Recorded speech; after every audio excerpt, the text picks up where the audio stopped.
Bonjour. On est sur ton espace, ton stand, Just Mining. Je le dis bien en anglais, français? Just Mining. Just Mining. Et tu t'appelles Owen? Owen, tout à fait. On peut le dire en français comme en anglais, c'est pareil? Oui, c'est un nom breton à la base. Breton. Tout le monde pense que c'est anglais, mais non, c'est un nom breton. C'est pour ça que on est donc à Vivacaille pendant hier, aujourd'hui et demain. Oui. Et ce qui te concerne, c'est qu'on est sur un boîtier. Ce qu'on voit tout de suite ici, c'est un boîtier. Oui. Et mining, ça peut parler à beaucoup de monde. Alors, il s'agit de... c'est ça. En fait, le boîtier, c'est notre seul produit physique. En réalité, Just Mining, on est une société, en gros, on est broker en investissement, les gens viennent nous voir et nous proposent une diversification, ils nous proposent un volume et nous disent voilà, j'aimerais investir dans la blockchain et comment ça se passe, par où je commence. Vous êtes des experts en blockchain alors à la base? J'irai pas jusqu'à dire expert en blockchain parce que c'est un bien grand mot. Ceux que je considère en experts en blockchain, c'est les gens qui sont très bas niveau, qui font vraiment de la cryptographie, qui sont vraiment dans le développement blockchain technique. Oui. Nous, on va vraiment être là dans la sécurisation des blockchains, c'est-à-dire l'alimentation du réseau. En gros, pour faire très très simple et pour vraiment parler avec des mots qu'on maîtrise tous, il n'y a pas de banque dans le système des blockchains. Pourtant, il faut quand même faire circuler les crypto-monnaies. Pourtant, on parle de portefeuille. Voilà, on parle de tiers de confiance en fait. Et il n'y a pas de tiers de confiance comme une banque. Oui. Malgré tout, il faut être capable de faire circuler et valider les transactions. Et il va y avoir soit des validateurs, soit des mineurs, qui sont des machines qui font des calculs et qui vont sécuriser les transactions. Soit va y avoir des masternodes. Il y a différentes technologies, différents consensus, comme on dit, qui vont sécuriser les blockchains. Oui. Et donc, il faut des machines ou des logiciels pour sécuriser ces blockchains.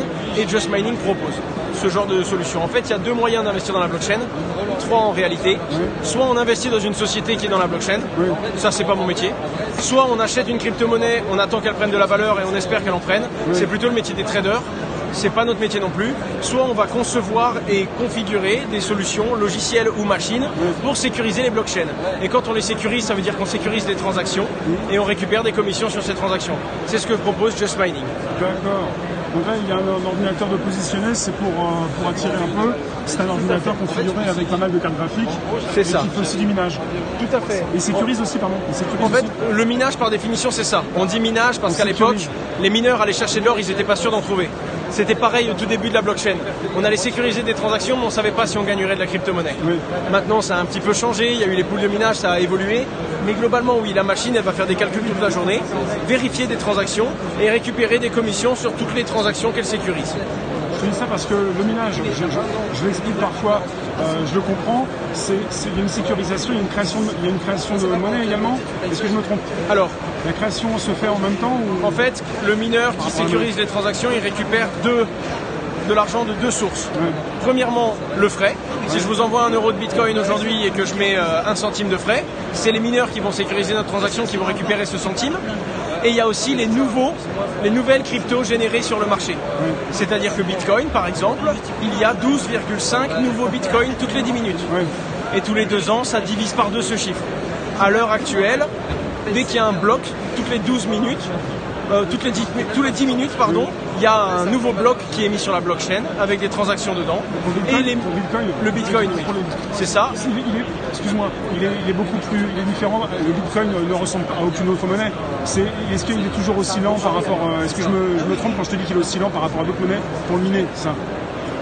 Oui, toutes les blockchains sont différentes. Il y a des monnaies calquées sur le Bitcoin qui représentent la même chose, qui fonctionnent de la même façon. Mais globalement, toutes les blockchains ont une différence. Soit la vitesse de minage, soit le consensus, des fois c'est pas du minage, des fois c'est autre chose, soit la vitesse des nouveaux blocs, il y a plein de différences. Mais globalement, le Bitcoin, c'est vraiment la preuve. Le Bitcoin, un jour, il y a quelqu'un qui s'est dit « Waouh, on a un problème, l'humanité a un problème. » Si les banques tombent, si les gouvernements aussi, à un moment, s'il y a un problème dans ces gens qu'on n'a pas le droit de remettre en cause, on perd le droit de dialoguer. Si demain ma carte bleue ne marche plus, comment je fais? J'espère que j'ai du liquide. Et si mon liquide ne vaut plus rien, si mes billets ne valent plus rien, il faut qu'on trouve un moyen, vous et moi, que vous soyez dans le même pays que moi ou à l'autre bout de la planète avec un autre langage, de garder une valeur, un moyen de communiquer sans banque et sans personne qui peut venir et dire non, vous n'avez pas le droit d'échanger. Non, vous n'avez plus le droit de faire ça. Non, vous, j'ai pas envie que vous ayez le droit. Et donc on a enlevé le tiers de confiance. Et c'est ça, même si le Bitcoin, voilà, c'était vraiment la preuve que c'était possible. Et ensuite, il y a eu plein de crypto-monnaies parce que le créateur du Bitcoin, le ou les créateurs, on ne sait pas, on connaît juste son pseudonyme Satoshi Nakamoto, il a écrit le premier white paper, un livre blanc, qu'il a envoyé sur Reddit, c'est la grotte d'Internet, c'est le forum d'Internet, en disant voilà, un moyen d'échanger de la valeur sur Internet sans qu'on puisse revenir en arrière sur la transaction.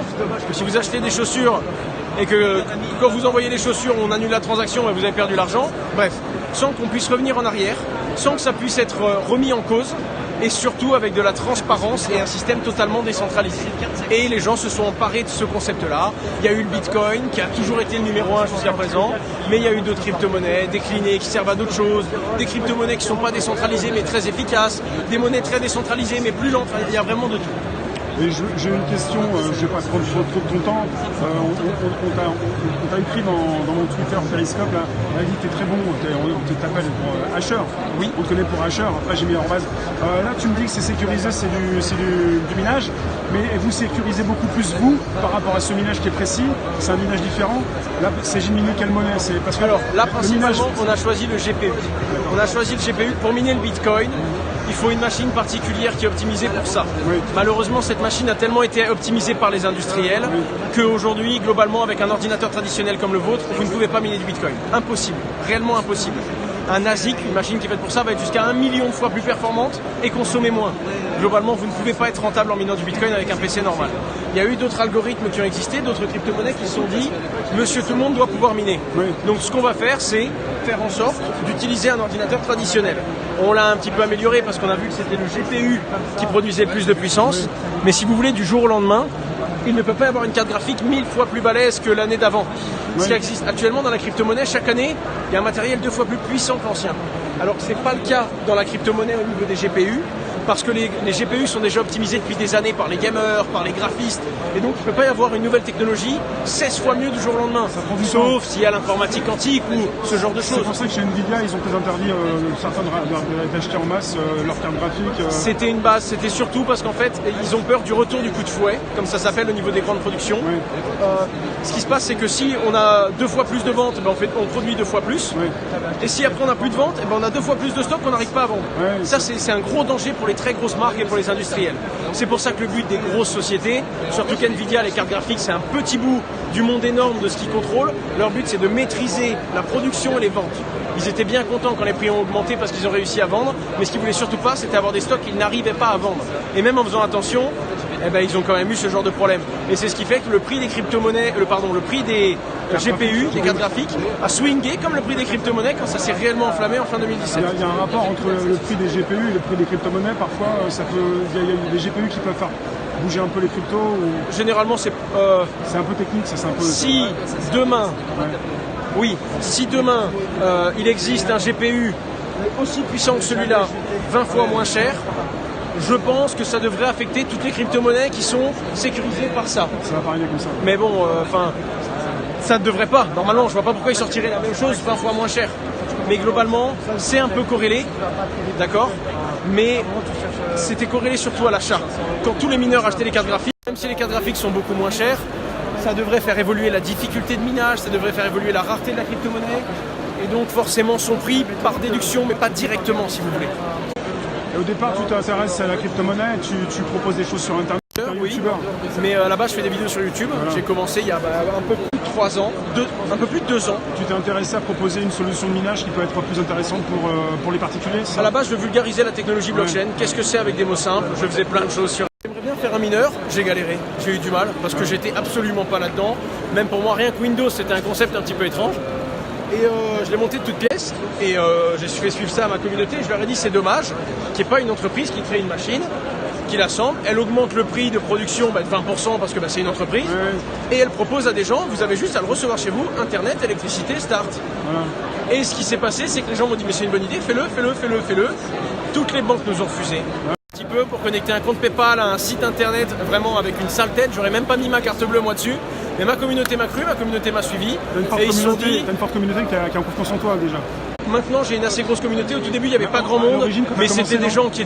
Voilà, et j'ai fait acheter beaucoup d'Ethereum à des gens quand il était à 3-4 euros. J'avais fait confiance donc par rapport à quelque chose qui aurait pu... À l'époque j'étais vraiment inconscient, je vais pas mentir, j'ai eu de la chance. Hein. Ouais. Aujourd'hui, quand je dis aux gens ça va monter ou ça va descendre, je fais très attention et en réalité je suis pas devin. Je croyais en la crypto-monnaie, je croyais en l'Ether, j'ai dit aux gens vendez votre voiture, vendez votre maison, achetez de l'Ether. C'était inconscient, ça manquait de recul et de maturité. Coup de chance, l'Ether a fait x50. Et là, j'ai eu mes premiers abonnés qui sont arrivés en mode ok, on peut financer, ok, on va t'acheter ça, tu veux monter ta boîte, on rentre au capital, bref. Et là, on avait des fonds, on avait des moyens. Après, on a arrêté de dormir pour que ça marche. Et on a capitalisé sur cette chance-là pour travailler dur et sur cette technologie dans laquelle on croyait. Mais de là à ce qu'elle explose 2 mois après qu'on dise ça va exploser, ça va faire 20 mois. On va faire Thibaut, C'est très récent, on fait nos 2 ans. 29 mai, on fait nos 2 ans, donc ça va faire 2 ans. C'est récent, ouais. D'ailleurs, on va faire un petit quelque chose pour nos 200 avec Just Mining. On va essayer d'organiser un petit truc sympathique. C'est Penser nos clients, Ouais, les clients. et faire des petits jeux sur internet comme ça se fait souvent au niveau de la crypto-monnaie. Vous verrez sur notre site internet le 29. On te retrouve sur YouTube, toi, si c'est personnel, mais sinon, pour ton entreprise, c'est Just Mining. Just Mining, c'est le site internet, c'est just-mining.com. Asher ou Owen Simonin sur Google, et on va tomber sur mes vidéos où j'essaye d'expliquer le plus simplement possible les concepts les plus complexes. T'es connu pour ça, tu réussis, tu expliques bien, t'es assez vif. Je pense que j'explique assez bien, mais des fois c'est compliqué. Des fois il y a des complexes plus ou moins. Des fois je présente des projets, et puis finalement les projets n'ont pas le succès que j'aurais voulu. Donc il y a forcément la particularité qu'il y a dans le monde de la crypto-monnaie, c'est que c'est pas une chaîne YouTube où on présente des jeux vidéo. On montre pas aux gens comment jouer à un jeu, on montre pas aux gens comment on s'amuse, non. On parle de crypto-monnaie qui ont de la valeur en euros, et donc par définition, c'est de l'argent.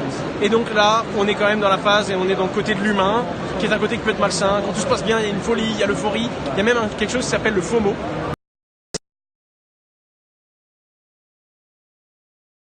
Le roi, quelqu'un sur Facebook, parce qu'ils ont entendu que ça marchait, ils ont tapé Facebook, ils ont trouvé quelqu'un, et ça fait peur, il faut prendre du recul, il faut vraiment se remettre en question et faire ses propres recherches. On ne le dira jamais assez, il faut être mature, prendre son temps, et surtout se dire que c'est vrai qu'il y a de l'argent rapide dans la blockchain, on peut gagner beaucoup très vite, mais c'est simplement parce qu'on peut perdre beaucoup très vite. Ça va dans les deux sens, et les gens ont tendance à voir que ce qu'ils veulent, et j'essaye de leur rappeler le plus possible. Tu le rappelles régulièrement, je pense, sur tes vidéos, ça tu réexpliques un peu. Franchement, je ne vais pas vous mentir, je le fais parce que c'est légal. Si je le fais pas, je me fais tuer. Oui, et bien mais c'est comme une notice, t'expliques les dangers régulièrement, je C'est pense. ça. Et Facebook, Twitter, Instagram estime à tout le monde. Ouais. Des fois on prend du temps, des fois on a du mal. Limite, intéressant. Et des fois on a des milliers de messages qui arrivent, surtout quand le Bitcoin explose, et on se doit de répondre à 600 personnes dans la journée. Et c'est laborieux, et des fois il nous faut 2 semaines pour pouvoir leur répondre, des fois on est en retard. Et des fois nos réponses sont pas assez pertinentes parce qu'on peut pas connaître tout sur tous les sujets. Mais on essaye d'apporter une base correcte et surtout du recul à ceux qui n'en ont pas. Je te remercie. Pour toi, la question finale, juste la décentralisation, ça en fait partie. Tu me parles de Steemit, on parle de blockchain. Pour toi, c'est le futur quand même, tout ça. Alors, Toutes ces une petite technos. chose sur la décentralisation, c'est l'un des avantages de la blockchain. Oui. Après, il y a des blockchains qui veulent pas être décentralisées. La blockchain, ça offre tellement d'avantages, on peut monter sa blockchain pour la rapidité et l'efficacité. La décentralisation, c'est la base même du Bitcoin, et c'est ça qui a vraiment plu. Globalement, c'est la valeur mère qui a poussé la blockchain. Mais il n'y a vraiment pas que ça sur la blockchain, et c'est vraiment pas le seul avantage. Exactement. Transparence, gouvernance, diversification, qu'est-ce que je veux dire, décentralisation. Il y en a vraiment plein. Et en fait, on doit être capable de choisir ce qu'on veut de la blockchain. Et c'est pour ça qu'il y a des blockchains privées qui sont très efficaces dans des entreprises, mais qui ne se veulent pas décentraliser, parce que c'est pas le but en fait. Ouais, voilà. Tout simplement. Je te remercie, Owen. Merci à vous, beaucoup monsieur. pour, Au revoir.